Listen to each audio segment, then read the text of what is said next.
Hotep à tous, bienvenue sur la chaîne des panafricanistes par essence, par conviction et par excellence. Celle des citoyens kémites par nécessité et obligation de combat. Nous sommes une chaîne qui n'est guidée que par nos ancêtres et rien que par les ancêtres qui appartiennent à l'égrégore du monde noir. Par conséquent, nous ne croyons en aucun Dieu venu de l'étranger. Toutefois, cette vidéo n'est aucunement destinée à inciter à la haine ou à la violence, car nous menons un combat qui est d'abord et avant tout spirituel, intellectuel et démocratique. Ensuite, il est politique, géopolitique et géostratégique. Contre l'impérialisme, le colonialisme, le néocolonialisme et l'endocolonat, qui sont tous qualifiés de crimes contre l'humanité. Nous menons ce combat sur la base du principe fondamental que nous avons hérité de nos ancêtres kémites, qui est celui de la Mahat, c'est-à-dire solidarité, vérité et justice. Vous êtes donc en droit de connaître la vérité et nous avons l'obligation de vous dire la vérité, rien que la vérité, afin que justice soit rendue au continent africain. Et ça, c'est notre modeste contribution dans cette noble lutte en faveur de la souveraineté, la dignité, la solidarité et l'unité africaine.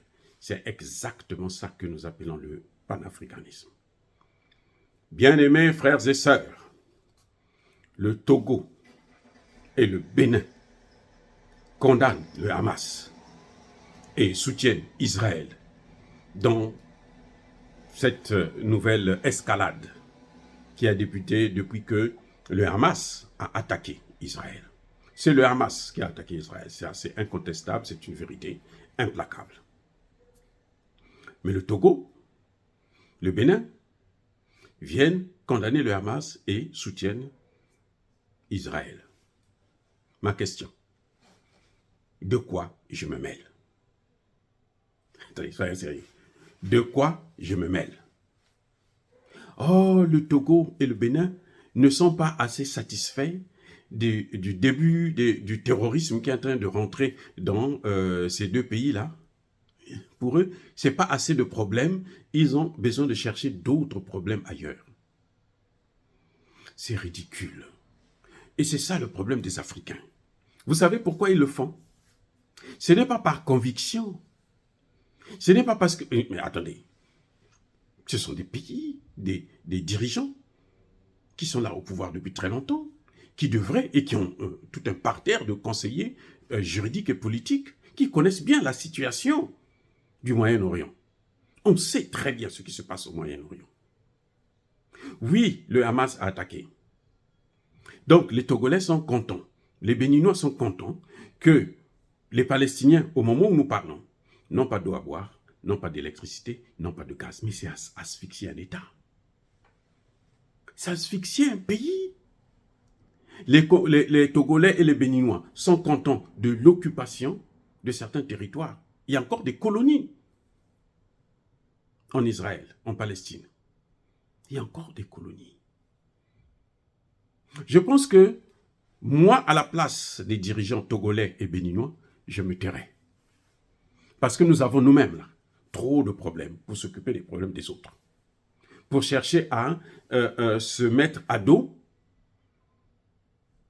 d'autres pays. À mon avis, le Togo, le Bénin n'ont pas le droit de condamner ni Israël, ni le Hamas. Ils n'ont pas le droit de soutenir ni Israël, ni le Hamas. Circuler. Rien ne se passe. Je n'ai rien vu. Je n'ai rien entendu.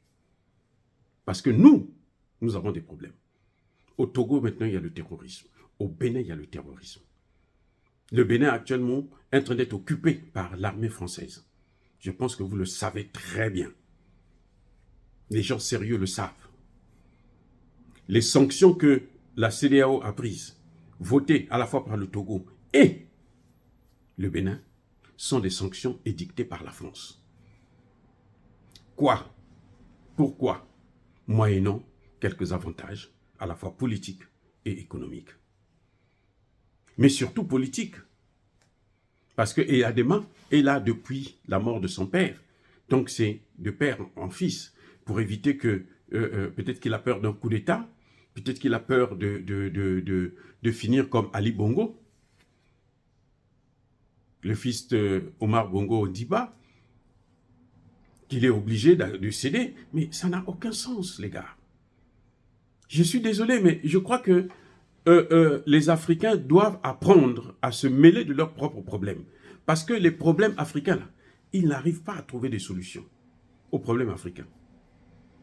Regardez comment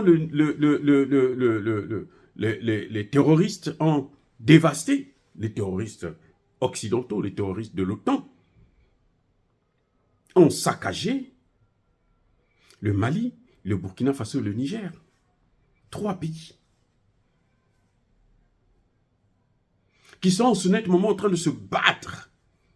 Mais alors, avec tous les moyens, des jeunes hommes, des jeunes femmes, sont en train de donner, de sacrifier leur vie pour sortir ces 3 pays-là de l'engrenage dans lors lequel les Occidentaux, les pays de l'OTAN, les ont mis. Parce que ce sont eux qui ont détruit la Libye et qui ont pris les terroristes pour les disperser dans l'ensemble du Sahel et aujourd'hui dans le golfe de Guinée. Donc il y a, je crois que les pays, le Togo et le Bénin devraient faire très attention. Ça ne sert à rien. C'est vrai que Israël est plus puissante que le Hamas. Israël est soutenu par les États-Unis et les pays de l'OTAN. Ça, c'est vrai. Mais on ne sait pas ce que nous réservent les lendemains. Eh oui. Et nous savons que, quelque part, aujourd'hui, là, dans les pays développés, là, aux États-Unis, en France, en Allemagne, partout en Europe, là, vous avez des gens qui soutiennent la Palestine. Parce que ça fait plus de 75 ans que la Palestine est occupée. Ça fait plus de 75 ans que la Palestine est occupée. Je veux rappeler à Patrice Talon et à Eyadema que au début de la création, lorsque les Occidentaux voulaient créer un État d'Israël, parce que l'État d'Israël a été créé par les Occidentaux. C'est pas par les Juifs, hein? Non, c'est par les Occidentaux. Et ils ont pris les Juifs qui étaient partout, par-ci, par-là, en Europe, aux États-Unis, pour les envoyer là-bas en Israël. Cet État-là, ils voulaient le créer en Ouganda. C'est Idi Amin Dada qui s'y est opposé farouchement, au point où il a été immédiatement l'ennemi numéro 1 des pays, des États-Unis et des pays de l'OTAN. Ennemi, je dis bien numéro 1. Jusqu'à nous faire croire qu'il était cannibale, il mangeait les êtres humains, et ceci, cela. Comme à l'époque, il contrôlait les médias, on ne pouvait pas faire autrement. C'est juste un rappel à Eyadema et à Patrice Talon. N'exagérez pas avec les petits pouvoirs que vous avez, surtout que vous n'êtes plus aujourd'hui soutenu par vos populations.